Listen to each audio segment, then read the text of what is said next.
Hello friends, कैसे हैं आप सब।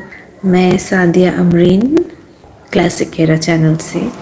संजीव कुमार साहब की शुरुआती फिल्मों पर मुझे कल किसी ने कहा था कि लाइव करो, कुछ इन्फॉर्मेशन दो कि उनकी पहली शुरुआती फिल्में क्या थी, मतलब उनके फेमस होने से पहले। तो संजीव कुमार साहब के बारे में आज का वीडियो है, dedicated to the great Sanjeev Kumar, जो एक हिस्टोरिक एक्टर हैं, ना सिर्फ इंडियन फिल्म इंडस्ट्री के, मुझे तो लगता है कि वर्ल्ड लेवल पे he is one of the greatest. And Amar, उनका जो काम है वो अमर है। And he is, as you all know, famous for portrayal of sensitive characters, संजीदा characters, complex characters को जिस तरह से उन्होंने जिया है, तो वो तो फिल्म स्टूडेंट्स के लिए he is a text book on acting, कि एक्टिंग क्या होती है, संजीव कुमार से सीखो।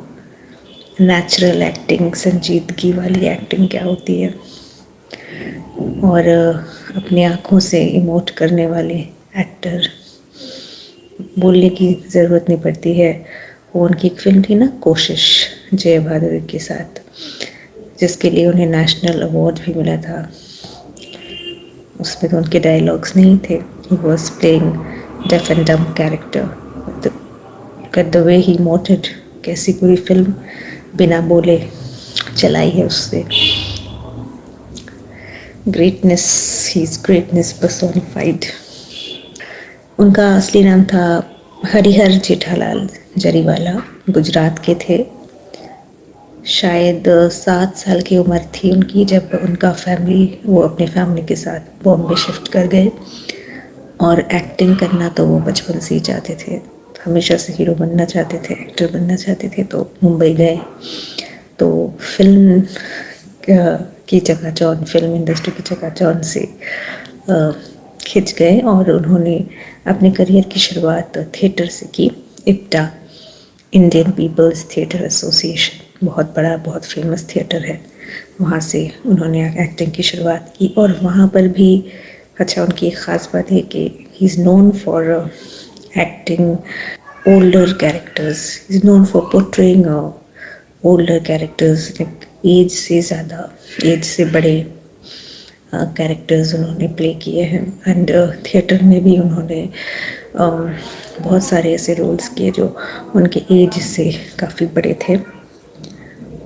और फिर जहाँ तक बॉलीवुड की बात है, उनकी डेब्यू फिल्म थी हम हिंदुस्तानी, 1960 में जो रिलीज़ हुई थी फिल्म। एंड उसमें उनका बहुत छोटा सा रोल था, 2 मिनट का। तो मैं कह रही थी, उन्होंने 1962 में एक स्क्रीन टेस्ट था आरती फिल्म के लिए, वो पास नहीं कर पाए, और उसके बाद उन्होंने कुछ छोटी फिल्में की, एंड उन्होंने कई रीजनल फिल्में भी की। ओके, एंड करते करते एक फिल्म थी 1965 में जो रिलीज़ हुई थी, निशान। उसमें उनको कुछ रिकग्निशन मिला उस फिल्म में। और उसके बाद उन्होंने स्मगलर, पति पत्नी, हुस्न और इश्क, नौनिहाल बादल, गुनहगार जैसी फिल्में की। इन्हीं कुछ छोटी फिल्मों की बात करी थी, मैंने कहीं पे लिखा था, मैं अभी मुझे मिला है, तो जिन्हें चाहिए था आई होप उसने नोट कर लिया है। ये फिल्में उन्होंने की, बट ये फिल्में उतनी सक्सेसफुल नहीं रहीं। और उसके बाद 1968 में शिकार नाम की फिल्म में उन्होंने पुलिस ऑफिसर का रोल अदा किया, और इस फिल्म में हीरो थे धर्मेंद्र। लेकिन धर्मेंद्र होने के बावजूद भी संजीव कुमार ने अपनी एक छाप छोड़ी इस फिल्म में। और इस फिल्म के लिए उन्हें बेस्ट सपोर्टिंग एक्टर का फिल्म फेयर अवार्ड भी मिला। एंड देन 1968 में उन्होंने संघर्ष नाम की फिल्म की, जिसमें द ग्रेट दिलीप कुमार साहब थे। तो दिलीप साहब के साथ उन्होंने फिल्म की शुरुआती दौर पे। एंड उसके बाद उन्होंने आशीर्वाद, राजा और रंक, सत्यकाम, अनोखी रात जैसी फिल्में की। एंड राजा और रंक ने उनको एक बड़ा स्टार बनाया, उनको एक नई पहचान दी इस फिल्म ने। और इस फिल्म में भी उन्होंने एक उम्र दराज किरदार अदा किया था। एंड देन 1970 में उनको खिलौना नाम की फिल्म मिली। और उसके बाद तो रेस्ट इज हिस्ट्री। खिलौना में जो काम उन्होंने किया उसके बाद कभी पीछे मुड़ के नहीं देखा। उसके बाद उनका सक्सेस का जो असली सक्सेस का जो टाइम था वो शुरू हुआ। Then Dastak and so many great films he did, एक से एक ग्रेट फिल्म्स की उन्होंने लाइन लगा दी। और आप मुझे कमेंट सेक्शन में बताइए कि आपका कौन सा फेवरेट फिल्म है संजीव कुमार साहब का, और आपके कौन से फेवरेट गाने हैं जो संजीव कुमार साहब पर पिक्चराइज हुए हैं। वैसे तो संजीव साहब के बारे में बहुत सारी बातें करनी थी, लेकिन टाइम कम है। और ख़ासकर मैं आज उसी फ़ैन के लिए आई थी, फॉलोअर्स के लिए आई थी जो संजीव कुमार की अर्ली फिल्म्स के बारे में पूछ रहे थे। क्योंकि बाद में जो उनकी फिल्में हैं, नया दिन नई रात, दस्तक, कोशिश, मौसम, आंधी, शतरंज के खिलाड़ी, नाम लेते ही रोंगटे खड़े होते हैं, ऐसी ऐसी फिल्में।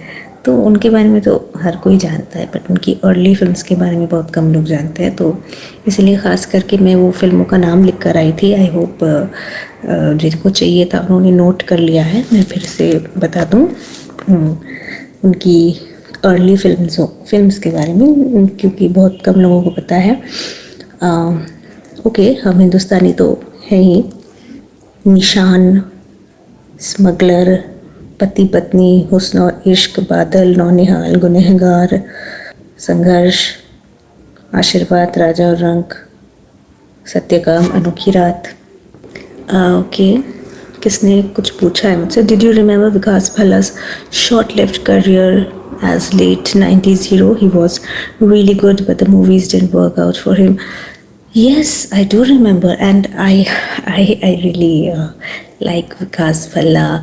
He's also a great singer, apart from being an actor, and he has very cute looks, boyish charm, and I think I also follow him on Facebook, and he released some music albums in the 90s. I do remember him in a song with Kajol. Hun hona re, hun hona re. So, 90s. I love that era. 90s लेकर भी मैं बात करूँगी बहुत जल्द, अगर आप चाहते हैं तो। जिनको जो भी टॉपिक्स में बात करनी है मुझे बता दीजिएगा। और आप सब मुझे बताइए कि आपका फेवरेट सॉन्ग कौन सा है संजीव कुमार जी पर जो पिक्चराइज्ड है। उनका फेवरेट मूवी कौन सा है। उनकी पर्सनल लाइफ के बारे में भी बहुत सारी बातें थी, बट कि he knew that he will not live beyond the age of 50, क्योंकि उनके फादर, उनके भाइयों की भी डेथ हो गई थी। उनके फैमिली में बहुत मेल मेंबर्स की 50 से पहले डेथ हो गई थी। तो इवन ही ऑल्सो न्यू कि he will not last beyond the age of 50, and ऐसा हुआ भी। He died at the age of 47 in 1985. And then everyone knows that he was in love with Hema Malini, but she didn't reciprocate. And then Sulakshana Pandit proposed to him, but he didn't want to marry her. तो ये सब बातें तो बहुत लोगों को पता ही है। तो आज के लिए बस इतना ही। कुछ भी आपको कहना हो कमेंट सेक्शन में लिख दीजिए, मैं देख लूँगी और आप लोगों को रिप्लाई करूँगी। अगले सेशन में फिर मिलते हैं। शायद संजीव कुमार साहब के बारे में ही डिस्कशन होगी, क्योंकि बहुत कुछ और भी है बोलने के लिए। तो take care everyone, good night, see you all very soon.